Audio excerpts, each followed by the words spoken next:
Hello বন্ধুরা, welcome back to my channel. আশা করছি সবাই ভালো আছো, আমিও খুব ভালো আছি। তো তাড়াতাড়ি ঘুম থেকে উঠে পড়েছি আজকে, আর এইদিকে আমার বর ঘুমাচ্ছে। আজকে ভালো ঠান্ডা পড়েছে, ভালো কি আমাদের এখানে কদিন ধরে মানে সকালের দিকে খুব ভালো ঠান্ডা পড়ছে, তো সবাই মুড়ি দিয়ে ঘুমিয়ে আছে। আর আজকে মনে হচ্ছে রোদ্দুর উঠবে। আর এইদিকে শিমু ঘুম থেকে উঠে ব্রাশ করছে, ও আমারও আগে উঠেছে ঘুম থেকে, কারণ ওর স্কুল মানে 8টার মধ্যে স্কুলে যেতে হয়।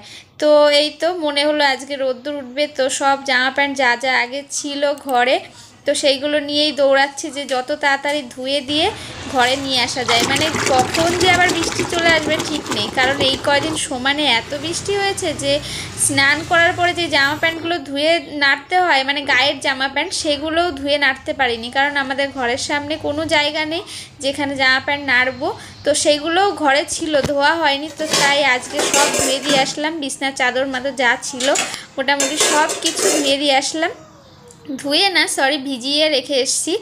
আর এই তো তারপরে ঘরের রান্নাঘরে সব থালা বাসন সব কিছু মেজে পরিষ্কার করে নিলাম। আর ওরা যাবে এখন স্কুলে, তো সেই জন্য সবাই রেডি হচ্ছে। আর এই তো তারপরেই চলে এসেছি জামা কাপড় কাচতে। তো এখন একটু তাড়াতাড়ি মানে আমি জামা প্যান্ট আজকে ভিজিয়ে বেশি টাইম রাখছি না, কারণ কখন বৃষ্টি চলে আসে ঠিক নেই। কালকে রাত্রেও বৃষ্টি হয়েছে, এখন একটু মনে হচ্ছে রোদ্দুর হবে। আমাদের এখানে এই রোদ্দুর আর এই বৃষ্টি মানে কোনো গ্যারান্টি নেই, কখন রোদ্দুর কখন বৃষ্টি চলে আসে ঠিক নেই। তো এই তো ছাদে চলে এসেছি জামা প্যান্ট শোকাতে। তো আকাশটা দেখে মনে হচ্ছে যে বৃষ্টি হয়তো এখন না হলেও হতে পারে। তো এই তো জামা প্যান্ট কেচে টেচে চলে আসলাম ঘরে। তারপরে এখন বানাবো সকালের ব্রেকফাস্ট। তো সকালে কি রান্না করব ভাবছি, তো রুটি বানিয়ে ফেললাম। এই তো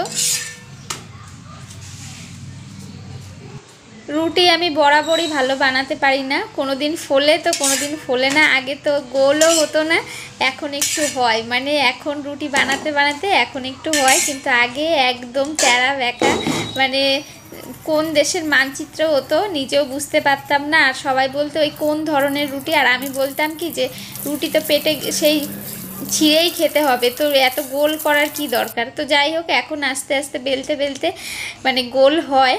তো এই তো আমার বর হচ্ছে রেডি, ও যাবে ওর ডিউটিতে। তো এই তো এখন খেতে বসে পড়েছি। আর ওই যে ওকে দেখলে তো স্কুলের জন্য রেডি হচ্ছিল, ওর কাহিনী বলছি। ও মানে ডেইলি স্কুলে যাওয়ার সময় হলে ওর পেটে ব্যথা শুরু হয়ে যায়, ঠিক আছে, ওর পেটে ব্যথা শুরু হয়ে যায়, যেই স্কুলের টাইম পার হয়ে যায় তারপরে ওর পেটে ব্যথা ঠিক হয়ে যায়। এটা হলো রেগুলার মানে ডিউটি। তো এই তো কালকে রাত্রের একটু চিকেন ছিল, সেটা দিয়েই দুজনে খাচ্ছি। তো সেই জন্যই রুটি বানালাম। আরও অনেক তরকারি রয়ে গেছে, কালকে হট করে মাংস নিয়ে এসছে, দুপুরে অনেক তরকারি রান্না করেছিলাম, তো সেগুলো ফ্রিজেই রয়ে গেছে। তো এখন ভাবলাম চিকেনটা আগে খাই, আর ওইগুলো দেখি পরে কি করা যায়, ফেলেও দিতে পারি। তো তারপরে স্নান করতে চলে গেছিলাম। আর আমার বর যাচ্ছিল তার ডিউটিতে, তাই আমি বললাম যে রাস্তা দিয়ে অনেক ফুল ফুটে আছে, তো কটা ফুল ছিঁড়ে দাও, পুজো দিতে পারবো।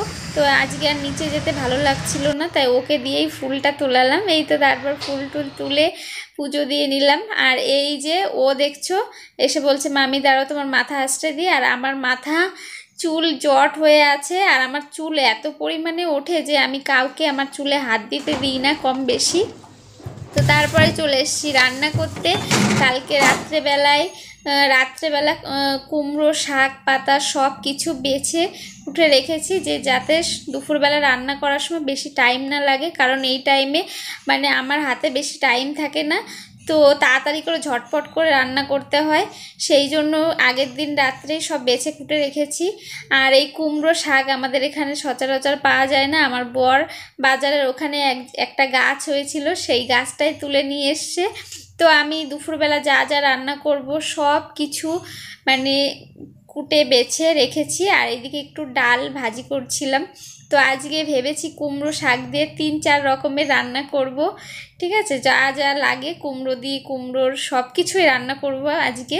তো এই তো প্রথমে মাছগুলো ভেজে নিলাম। কুমড়ো শাক খেতে আমার খুবই ভালো লাগে, আগে খেতাম না কিন্তু এখন খুব ভালো লাগে। আমার মনে হয় এখন পাই না বলেই সেই জন্য মনে হয় ভালো লাগে খেতে। তো এই তো মাছ ভাজি করা হয়ে গেছে, এখন কুমড়োর তরকারি না সরি কুমড়ো শাকের তরকারি বসিয়ে দিলাম। আর এটা আমাদের ঘরের সবারই খুব পছন্দ, মানে কুমড়ো শাকের থেকে কুমড়োর ডাঁটা খেতে বেশি ভালো লাগে। আমার মতো কার কার কুমড়ো শাক লাউ শাক দুটোই আমার খুব পছন্দ, মানে যেই সব শাকের একটু ডাঁটা ডাঁটা হয় সেই সব শাকগুলো আমার খুব পছন্দ হয়। যেমন পালং শাকের ডাঁটা, তারপরে কি বলে আরেকটা শাকের কথা মনে পড়ছে না, তো এই সব ডাঁটাওয়ালা শাকগুলো খুব ভালো লাগে। তো এই তো আমার তরকারি রান্না করা হয়ে গেছে, তো নামিয়ে নিলাম। এরপরে বসাবো হলো কুমড়োর ফুলের বড়া। তো কটা ফুলও নিয়ে এসেছিলো, এইসব ফুলের মানে গোড়ায় কুমড়ো ছিল না, তো সেই সব কুমড়োর ফুলগুলো তুলে নিয়ে এসেছিলো। ওরা খুব ভালো খায় কুমড়োর বড়া, কুমড়ো ফুলের বড়া আমার বর। তো আমার বর না, ঘরের প্রতিটা মানুষই খুব ভালো খায়। তো এই তো এক এক করে তুলে নিয়েছি কুমড়োর ফুলের বড়া। আর এই তো আমার রান্না বান্না সব কমপ্লিট। তো আজকে কি কি রান্না করলাম তোমাদের দেখাই চলো। এই যে কুমড়ো শাকের তরকারি মাছ দিয়ে, একটা হলো কুমড়ো শাকের ডাল, আর আছে হলো কুমড়োর পাতা বাটা কালো জিরে দিয়ে, আর হলো কুমড়ো ফুলের বড়া। তো আজকে কুমড়ো শাক দিয়ে 3-4 রকমের রান্না করলাম। বন্ধুরা, আজকের ভিডিওটা ভালো লাগলে অবশ্যই লাইক শেয়ার কমেন্ট আর আমার চ্যানেলটাকে সাবস্ক্রাইব করো। আর আজকের মতো এই পর্যন্তই, টাটা।